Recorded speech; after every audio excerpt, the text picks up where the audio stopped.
In light of Saudi Arabia's stunning 2-1 win against Argentina at the World Cup, which I inadvertently predicted, albeit I was only joking, a lot of people are asking whether it might be the greatest World Cup upset of all time.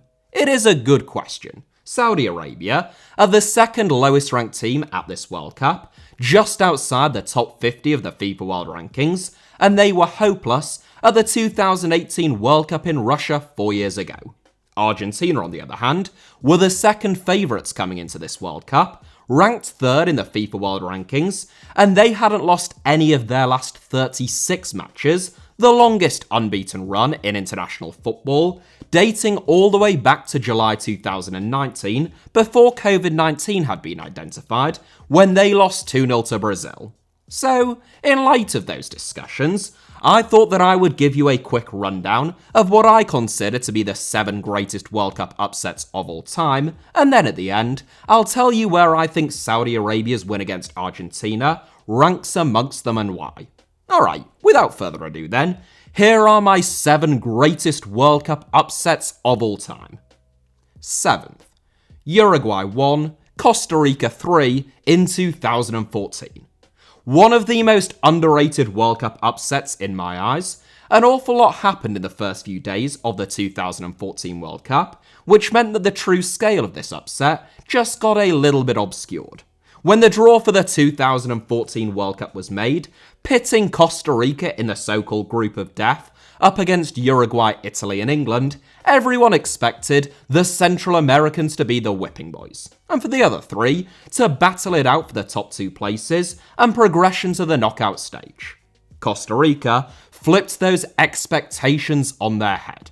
In the opening game against a Uruguay team, which boasted a forward line of Edinson Cavani and Diego Forlan, and a centre-back pairing of Diego Godin and Diego Lugano, Costa Rica ran out 3-1 winners, overwhelming Uruguay with their energy, athleticism, and the speed with which they moved the ball. England and Italy fans were elated at the result, suspecting that it might have cleared a pathway for them to progress, but they literally could not have been any more wrong. As it happened, this wasn't just some freak result. Costa Rica had come to compete. They subsequently beat Italy 1-0 and drew 0-0 with England to progress as the group winners. Meanwhile, Uruguay won both of their next 2 games against England and Italy to progress alongside them. Costa Rica went on to reach the quarterfinals, where they only lost 4-3 on penalties to the Netherlands. Meanwhile, Uruguay bowed out to Colombia in the round of 16. 6th, Senegal 1, France 0 in 2002. It's important to fully contextualise all of these World Cup upsets. Going into the 2002 World Cup, France were the joint favourites along with Argentina, and for very good reason. They had won the World Cup in 1998, beating Brazil 3-0 in the final, and since then, they'd also won Euro 2000 and the 2001 Confederations Cup. Their team was brimming full of talent, and the likes of Thierry Henry, Patrick Vieira, and David Trezeguet were coming into their primes in outstanding form at club level. Even without Zinedine Zidane, who picked up a knock in France's final warm-up game, Les Bleus were expected to cruise through what many described as a very easy group. Senegal, on the other hand, were making their World Cup debuts. The lowest-ranked African team at the tournament, this was the opening game of the 2002 World Cup, and it pitted first against 42nd in the FIFA World Rankings. There were no household names in the Senegal squad. All but 2 members of their squad played their club football in France, not all of them in the top flight it should be said, and the other 2 played in Africa.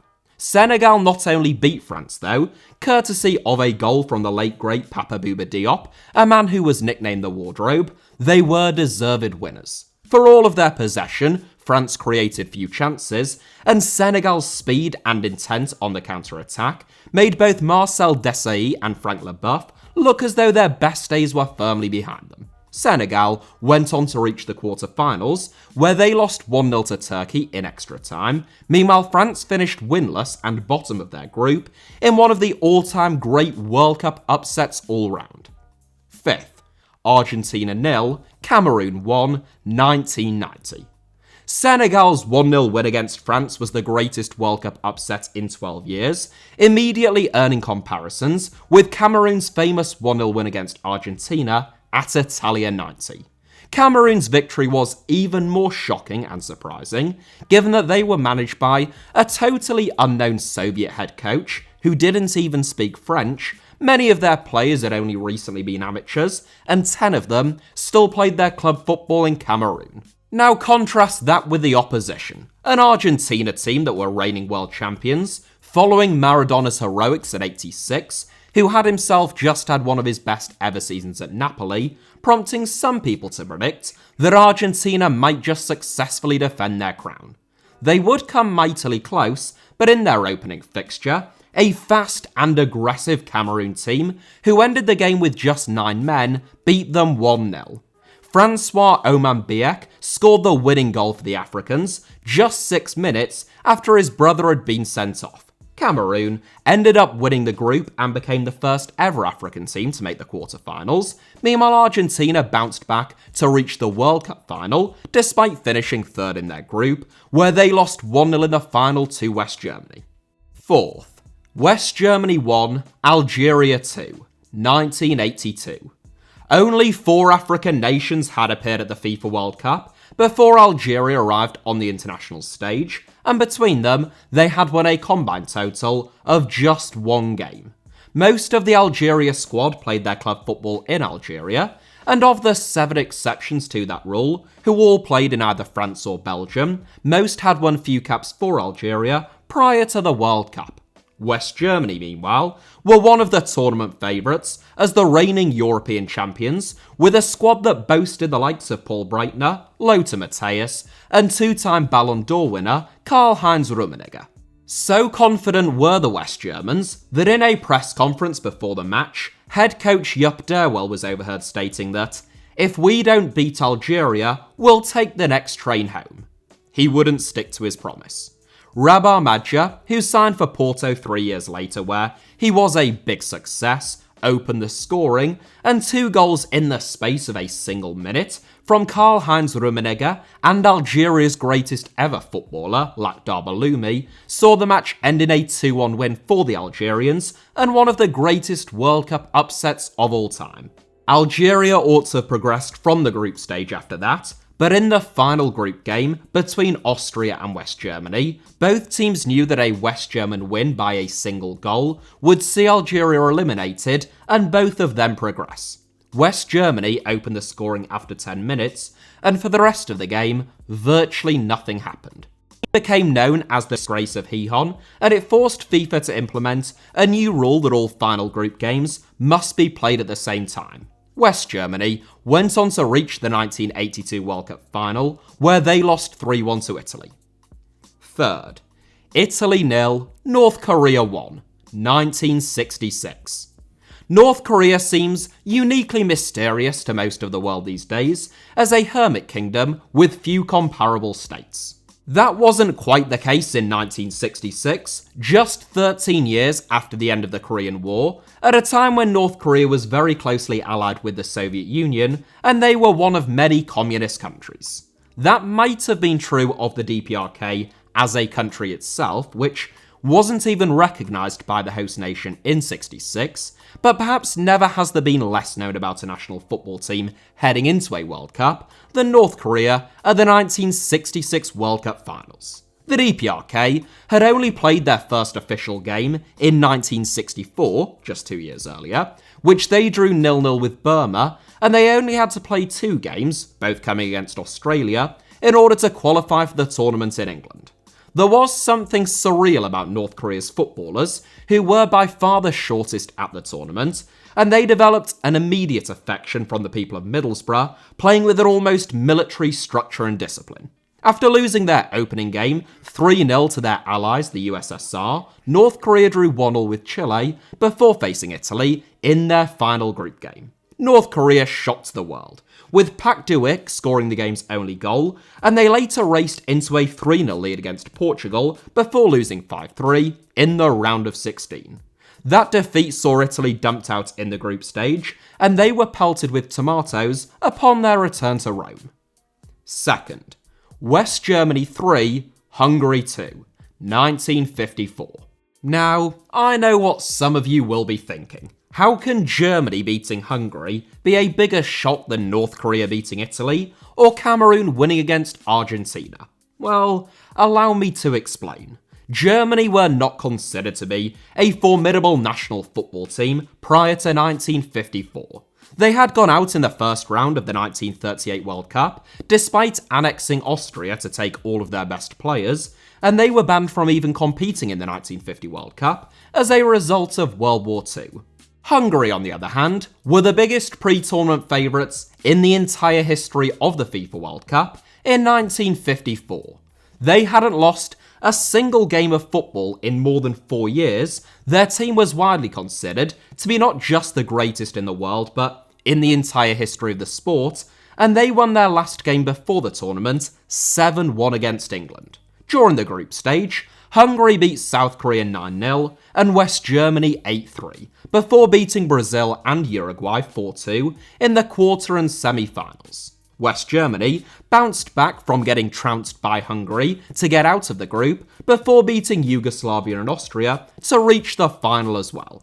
Given Hungary's sheer dominance and the fact that the final came just 2 weeks after they had beat West Germany 8-3, this was expected to be an extremely one-sided final. In what became known as the Miracle of Bern though, the rain was torrential, Germany utilised their brand new longer studs, and Ferenc Puskás got injured. Hungary raced into a 2-0 lead within the first 8 minutes, but the West Germans fought back, with Helmut Rahn's 84th minute winner capping off by far the greatest upset of any World Cup final. First, USA 1, England 0, 1950.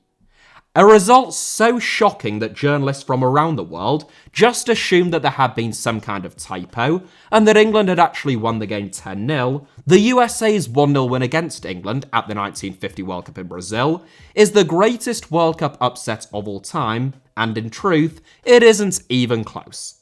The 1950 World Cup was England's first, having been widely regarded as the best team in Europe, if not all the world up to that point. Whilst there was an element of English hubris and arrogance, and still is, England almost certainly were actually the best team in the world during the 1940s. But by the 1950 World Cup, many of their best players had retired, their defensive linchpin turned down a call-up, and the FA allowed Stanley Matthews to miss the first game to go to Canada instead. Nonetheless, the United States were a bunch of amateurs who had been thrashed by a touring Manchester United team shortly before the World Cup, and who were only hoping to keep England in the single digits.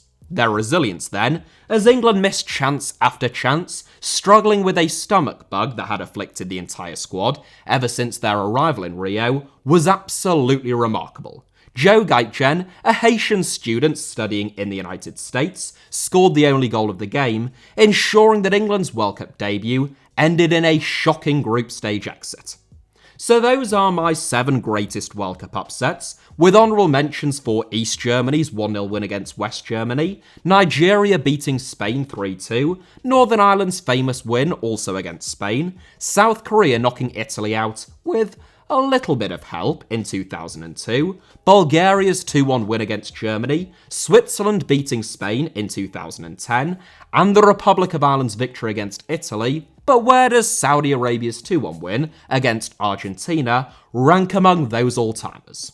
For me, I would put it either 5th or 6th, ahead of Costa Rica and Senegal's famous World Cup upsets, but behind Algeria's win against West Germany or North Korea beating Italy, and roughly on par with that legendary Cameroon win, also against Argentina, at Italia 90.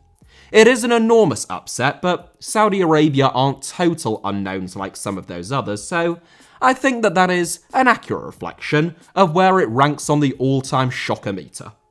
There isn't really a shocker meter. I've just invented that. That is it for today's video, but thank you all very much as ever for watching. Hit the like button if you enjoyed it. I hope that was the case, of course. Let me know your thoughts down below in the comments. Where do you think that it ranks? And do you think that there are any upsets that I missed out?